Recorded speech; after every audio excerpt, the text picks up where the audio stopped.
Olá a todos, muito obrigado por estar aqui nos assistindo. Irá começar agora a primeira edição. Você está sendo prestigiado de estar na primeira edição do nosso jogo Responda Sem Saber. O nosso amigo aqui irá falar mais um pouco, então por favor diga seu nome, a cidade onde está falando, seu Instagram e explique um pouquinho do nosso jogo, rapidamente. Tudo bem? Eu me chamo Lucas Delano, meu Instagram é o Teologia com Açaí. Não deixa de dar o like lá, seguir a nossa página. A gente vai começar hoje a brincadeira do Responda Sem Saber. Essa é uma brincadeira nunca vista antes na telematraturgia brasileira. Eu tenho certeza que vai ser muito informativo para você, além de você dar muitas gargalhadas. Então, como participantes, teremos essas pessoas que aparecerão aí na tela.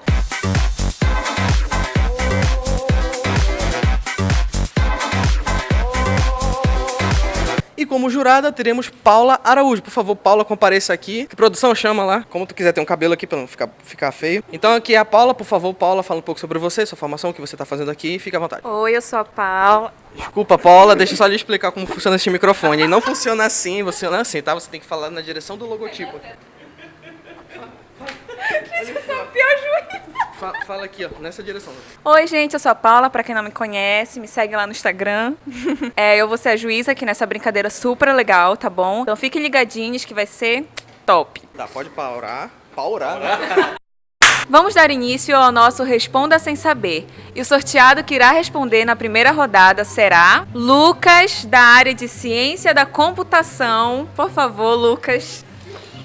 Olá a todos, um prazer estar aqui presente. Eu não sabia que ia ser tão rápido assim, eu pensei que primeiro ia curtir um pouco o momento, mas infelizmente ou felizmente sou o primeiro, irei me livrar e arrasar o meu oponente que estará ali. Obrigada, Lucas. E o próximo sorteado que fará a pergunta para o Lucas será Delano, da área de Teologia. Delano, por favor. Que Deus me revele os seus mistérios nesse momento. Lucas. Pois não. Você precisa escolher um número de 1 a 5, equivalente à pergunta que o Delano vai fazer. Então, eu escolho o número 5, que se aproxima mais do número 7, porque 7 é o número da perfeição e é isso que vocês terão agora como resposta. Tá bem. Bereshit, Bará, Elohim. Traduza e dê a referência bíblica. Bereshit, que a paz esteja convosco. Está escrito em Êxodo 2, 23. A paz esteja convosco. Bará, que é o Senhor estava aqui e eu não sabia. Está escrito em Provérbios 3, 25. E Elohim. Elohim, o último? Elohim significa a graça de Deus opera em nossas vidas. Que está em Apocalipse 2, 23. Ou seja, a tradução significa?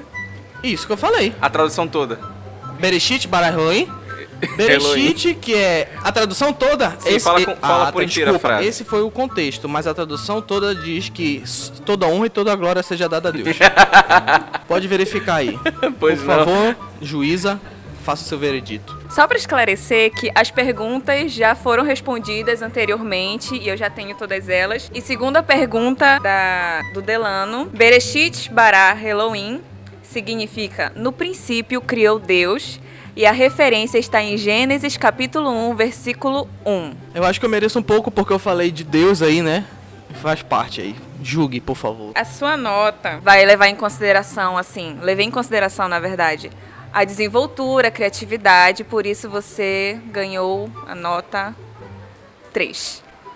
Fico contente porque todas as coisas cooperam para o bem daqueles que amam a Deus. Muito obrigado, vamos para a próxima rodada. E o próximo sorteado para responder será o Augusto, da área de Eletrotécnica. Por favor, Augusto. E o sorteado que vai fazer a pergunta para o Augusto será Stephanie, de Enfermagem. Por favor, Stephanie. Você tá tudo bem? Opa. Vamos fazer aqui a parada, né? Augusto, escolha um número de 1 a 5 referente à pergunta que a Stephanie vai fazer. 2. Stephanie, pergunta de número 2 para o Augusto, por favor. Quais são os instrumentos de enfermagem? Instrumento geral? Os instrumentos de enfermagem. Bem básico. Estetoscópio, bisturi. Negócio que mede a temperatura. Termômetro. É termômetro, certeza. Não sei. É só esses 3. Então, Augusto, a resposta que a Stephanie anteriormente já tinha dado diz que os instrumentos de enfermagem são planejamento, avaliação, método científico, comunicação, observação, trabalho em equipe, criatividade e destreza no manual. Por essa razão, você leva nota equivalente a 0. Beleza. Mas muito obrigada pela sua participação. Beleza. Agora, vamos sortear a próxima pessoa que vai responder. Por favor, Isadora Ferro, da área de Publicidade e Propaganda. E o próximo especialista na área, Felipe Lamarão, de Contabilidade. Felipe, por favor. Isadora, por favor, escolha o número de 1 a 5 referente à pergunta que o Felipe vai fazer. Número 2. Felipe, por favor, a pergunta de número 2. O que diz o princípio da entidade? Princípio?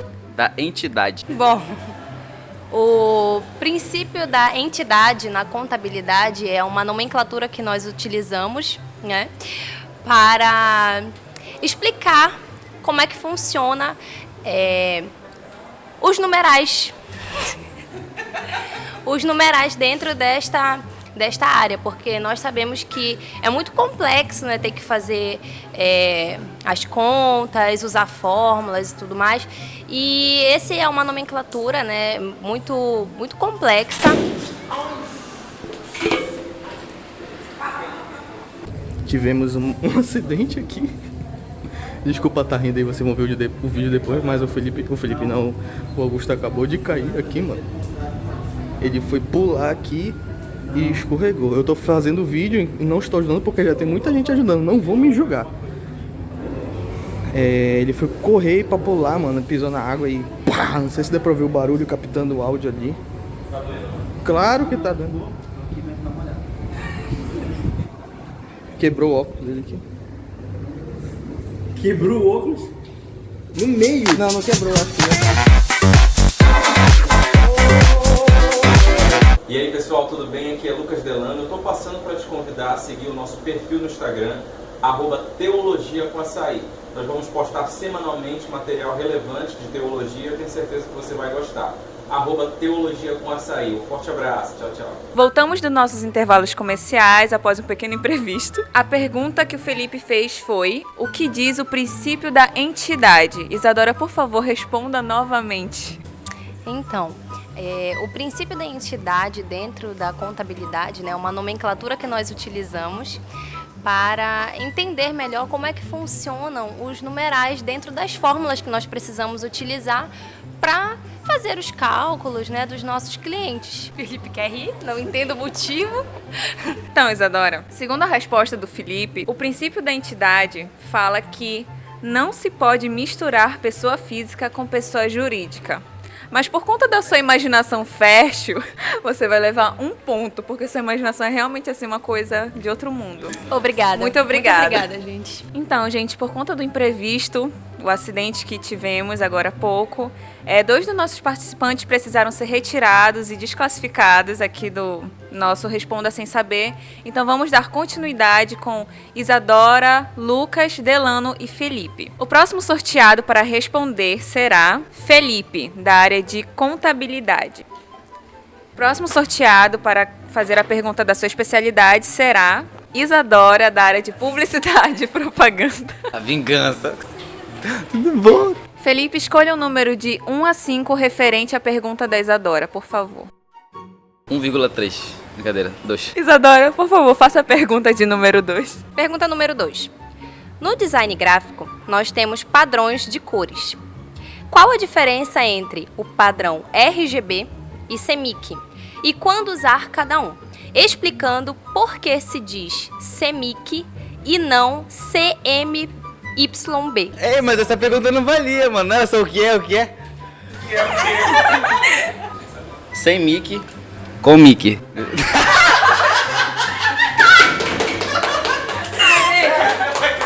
CMYB.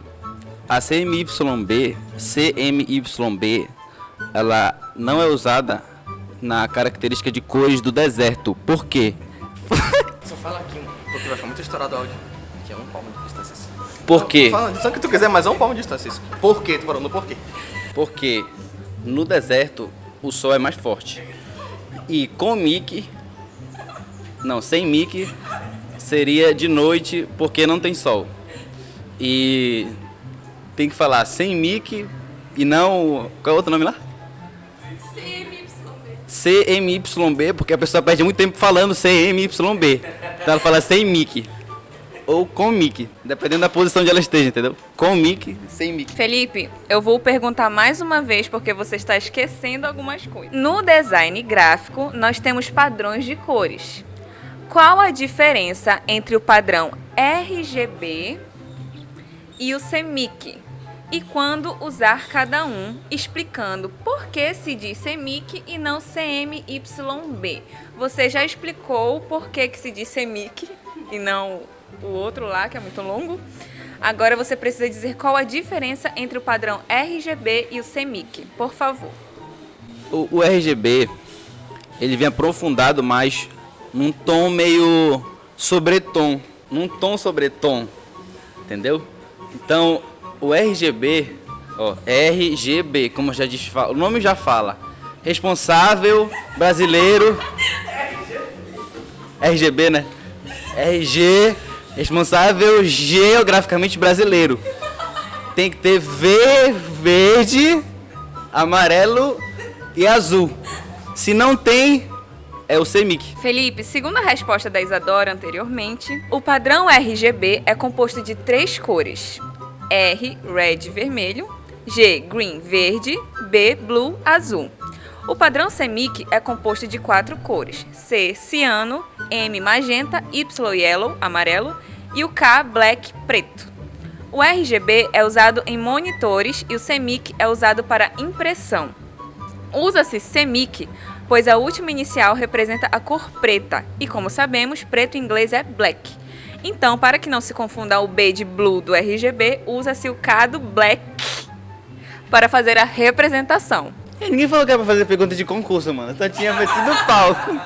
E por conta da sua enrolação e criatividade, você leva uma nota 1,5. Muito obrigada. E o próximo sorteado para responder a pergunta é Delano, da área de Teologia. Obrigado, é sempre um prazer poder compartilhar conhecimento, né? Então, estou ansioso pelo meu Obrigada, oponente. Delano. O próximo sorteado, especialista para perguntar, Lucas, da área de Ciência da Computação. Lucas, por favor.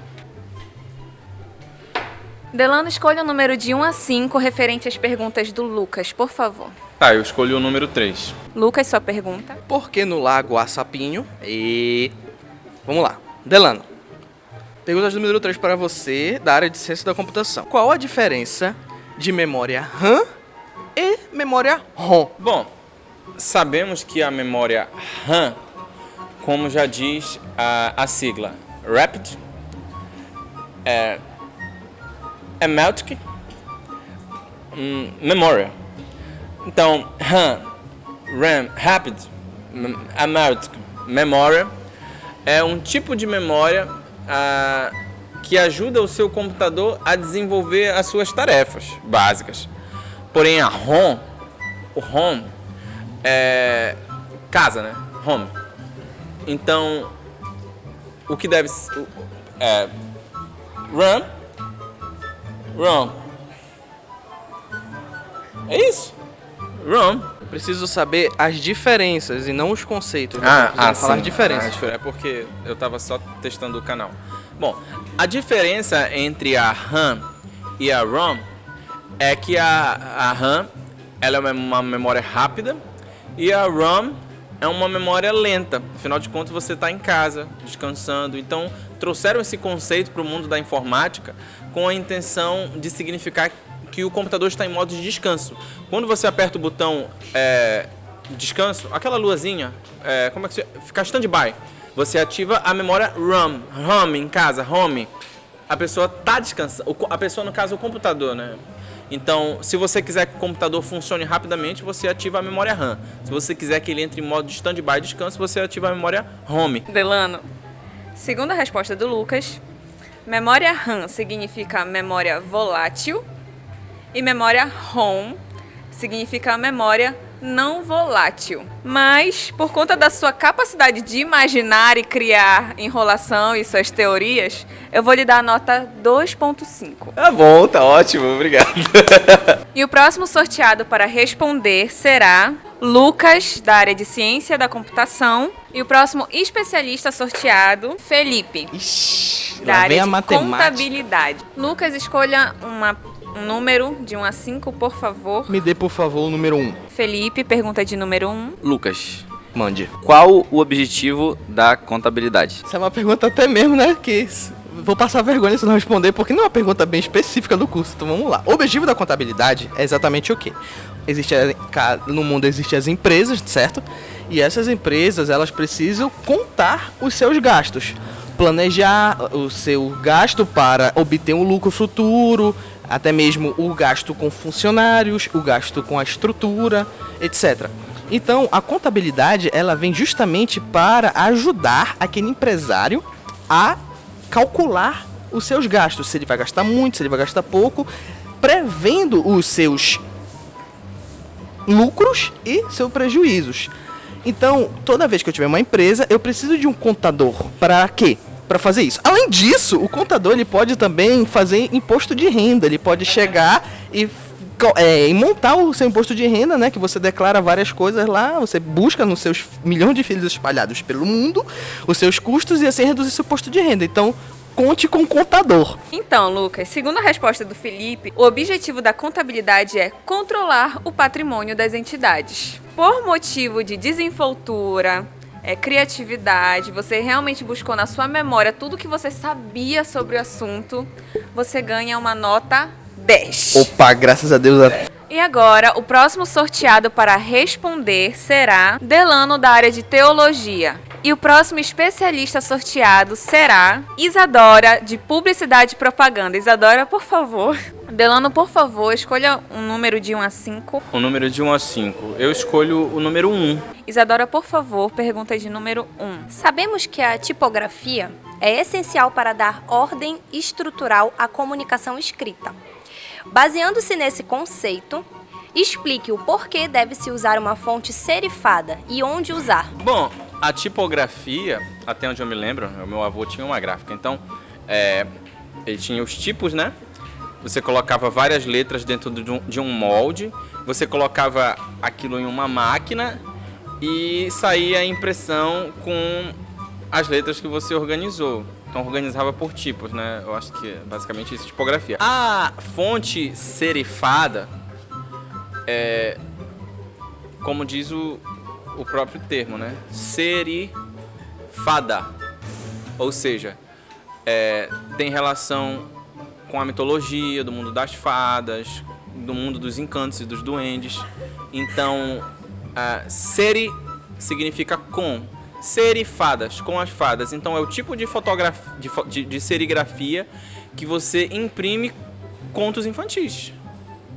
Serifada, tipografia serifada. Segundo a resposta da Isadora, existem fontes com serifa e sem serifa. A serifada é indicada para a leitura de textos grandes, pois se torna menos cansativa. A serifa é uma barra que finaliza algumas letras. Por isso, Delano, pela sua criatividade, pela sua imaginação, assim, introduzindo o mundo das fadas, que foi super legal aqui, super educativo para nós, você ganhou a nota 3 para você. Muito obrigada. E o próximo sorteado para responder a pergunta é Felipe, de Contabilidade. Felipe, por favor. O próximo especialista sorteado para fazer a pergunta para o Felipe é Lucas, de Ciência da Computação. Lucas, por favor.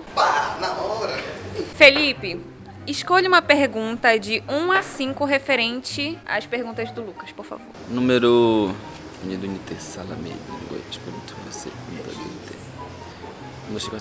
4. Lucas, por favor, pergunta de número 4 para o Felipe. Vamos lá, pergunta de número 4 para o Felipe. Felipe, qual a sintaxe da sentença SQL que selecionará todas as colunas de uma tabela chamada loja? Pode repetir a pergunta? Vamos lá. Qual a sintaxe? Você sabe o que é sintaxe? Poderia me relembrar, por favor? Sintaxe é tipo assim, por exemplo, acessibilidade. A sintaxe da palavra acessibilidade é com um C, dois S, entendeu? É isso? É isso a sintaxe? Sintaxe é tipo a estrutura, entendeu? A estrutura. Então, qual é a sintaxe da sentença SQL? Em outras palavras, qual é a estrutura dessa sentença SQL? Sentença SQL é as ordens dos comandos, tá? Então, qual é a estrutura das ordens de um comando SQL que selecionará todas as colunas de uma tabela chamada loja? Olha, a sintaxe da palavra loja é um L, um O, um J e um A. Agora, os comandos da SQL já envolvem o J com mais outros J's, com 3, um 5 e um 9. Então aí já foram 7.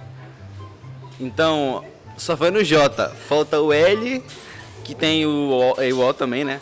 O L leva o comando 1, 2, 3, Ctrl 5, 6, mais o O. O JY, Enter W, mais 7, aí já foram 11. Com o J, 15, com o A, 23. Concluí a minha resposta. Acabou? Sim, senhora. A sintaxe da sentença SQL, que selecionará todas as colunas de uma tabela chamada loja, é select, asterístico, from, F-R-O-M, e a palavra loja, ponto e vírgula. Foi isso que eu disse, só que de outra forma. Por conta da sua enrolação, sua criatividade e a sua força de vontade de responder, eu até esqueci de você respondendo, eu vou lhe dar a nota 4,5. Muito obrigada. E o próximo sorteado para responder será Isadora, de Publicidade e Propaganda. Isadora, por favor. E o próximo especialista sorteado para perguntar a Isadora será Delano, de Teologia. Delano, Isadora, escolha um número de 1 a 5, por favor. 4. Boa pergunta. Delano, por favor, pergunta de número 4. Defenda a doutrina da justificação pela fé e leia um texto bíblico para justificar sua resposta. Bem interessante esse tema, hein? Bom, Interessantíssimo. é bem interessante. A justificação pela fé, como é que ela se dá? Nós, como cristãos, crentes em Jesus, nós cremos que ele morreu na cruz por nós e somos salvos. Isso é um ponto. A justificação, como é que ela se dá? Nós não temos a capacidade de, pelas nossas próprias forças, fazer algo para Deus, vamos colocar assim. Ou fazer algo que limpe os nossos pecados ou as nossas culpas diante de Deus. Então, Jesus vem e se coloca, como se colocasse na nossa frente, para que a justiça de Jesus pudesse Vou reformular. Para que Deus, ao nos olharmos, Ele agora está vendo a justiça que há em Jesus, porque Ele é o único justo. E nós não. Então, quando Deus é como se Jesus fosse um óculos e Deus colocasse esse óculos e nos visse através da justiça que há em Jesus. Nós somos justificados por meio da fé. Nós precisamos crer que Jesus morreu na cruz para nos salvar. Certo. E o texto bíblico? Agora, muito importante. E o texto bíblico para justificar a sua resposta? O texto bíblico, se não me falha a memória, nós encontramos no cânon do Novo Testamento, né, esse texto. Eu só preciso lembrar o livro agora. Deixa eu pensar um pouquinho. Começa com Rô, termina com Manos. Romanos, obviamente, né? Eu só preciso lembrar o versículo, meu amor, que eu não estou conseguindo lembrar agora, mas o versículo diz que somos justificados pela fé. Encontramos isso em Romanos. Ok, ela explicou corretamente, mas não justificou com o texto. Então, temos uma resposta pela metade, certo? Eu acho que quem tem que falar isso é a juíza, né? Ok. Então, Isadora, segundo a resposta anterior do Delano, o homem torna-se justo no tribunal de Deus. Mas muito obrigada pela sua colaboração, porque você realmente foi lá na palavra, lá no interior do que você aprendeu durante toda a sua caminhada de fé cristã. E para ler o versículo que ele citou aqui, lá em Romanos 3:23, diz que todos pecaram e estão afastados da presença gloriosa de Deus. Completando o versículo, sendo justificados gratuitamente por sua graça. Então, Isadora, por conta assim da sua desenvoltura, do seu conhecimento mesmo, você falou até do cânon do Novo Testamento, né? Que eu não sei nem o que é isso, obrigada pela sua contribuição. Eu vou lhe dar a nota 8 porque você justificou, mas ficou faltando, entendeu? Eu entendo, Entendeu? compreendo. Muito É obrigada. Isso, muito obrigada. Muito obrigada. Muito obrigada. Então, gente, agora nós vamos ter uma rodada bônus entre o Lucas Delano, de Teologia, e o Lucas Monteiro, de Ciência da Computação. Então, por favor, eu quero chamar aqui o Lucas Monteiro para responder e o Delano para fazer a pergunta. E nessa rodada, o Delano vai fazer uma pergunta aleatória que não estava no script. Então, por favor, Delano, faça a sua pergunta. A primeira e a última letra do alfabeto grego, a primeira e a última letra do alfabeto hebraico. A primeira e última letra do alfabeto grego. A primeira é alfa e a última é ômega. A primeira é tix e a última é pristas. Agora, rapidamente pra você aqui. Me explique, por favor, Delano. Tá errado! Tá errado! Ah, sim, diga assim. Não, a primeira letra é correto. A alfa e ômega do alfabeto grego é Aleph e Tav. A primeira e última do alfabeto hebraico. Então, venhamos a conver que eu tirei 5. Tá, por conta do grego, Muito perfeito. obrigado. Então, pra você, Delano. Por favor, Delano, me explique a maneira correta de organizar os coolers dentro de um gabinete para uma melhor refrigeração. Bom, você sabe que o cooler você serve para refrigerar, né? Você refrigera alimentos, você refrigera bebidas, você refrigera o que você quiser. Então, como você faz a refrigeração de um cooler dentro do computador? Você coloca literalmente o computador dentro de um cooler, pode ser um grande de 20 litros, um de 30 litros, e mantém o computador refrigerado enquanto você liga na tomada. Você vai ter uma garantia de que o seu computador não vai aquecer. E só vai oxidar, né, as peças, tá lá. É só responder rapidamente, a maneira de a gente colocar os coolers para organizar o computador, como sabemos fisicamente, que o ar quente sobe e o ar gelado desce. Então, os coolers que ficam embaixo, a gente coloca o vento puxando para fora para dentro, os coolers que ficam em cima, a gente põe de dentro, o vento puxando de dentro para fora. Agora, sua vez. Rapidamente, a última, pra finalizar mesmo. Ah, sim, sua nota. 0 porque você ia estragar o computador dessa maneira. Eu gostaria que você definisse homilética. Homilética. Muitos pensariam, ou pensavam, ou estão a pensar no momento que eu falaria de ovo, mas não. Homilética. Homilética se trata do estudo... Homilética. A homilética. Vamos lá. Homilética. Existe a pessoa eclética e o homilética. Então vamos fazer uma analogia. A pessoa eclética é aquela que aceita de tudo, né? Todo tipo de música. Homilética é aquela que ele é calvinista, ele é arminiano, Pode ser. ele aceita todos os conceitos, entendeu? Ele não tem um conceito pré-definido. Ele reúne todos os conceitos dentro de si, aceitando partes de um, partes de outro e cria uma opinião final. Não tem nada a ver. A homilética é a arte da pregação. É a disciplina que estuda a forma de pregar os sermões. Para finalizar, defina a união hipostática de Cristo e prove biblicamente como Cristo é 100% homem e 100% Deus. União hipostática. Vamos primeiramente entender o que é união hipostática. Como sabemos que Cristo, antes de vir para a Terra, ele não era carne e osso, certo? Então a união hipostática é justamente a junção do Espírito de Deus, que é santo e poderoso, com a carne. Então ele se materializou homem, carne física, pegável, palpável, desculpa. E como é que eu tenho que fazer o outro? E prove biblicamente. Provar biblicamente. Como Cristo é 100% homem e 100% Deus. Ele é 100% homem. Diga um texto. Um texto. Ele é 100% homem porque o diabo tentou ele no deserto, né? O diabo tenta os homens até hoje. Então Jesus foi tentado também.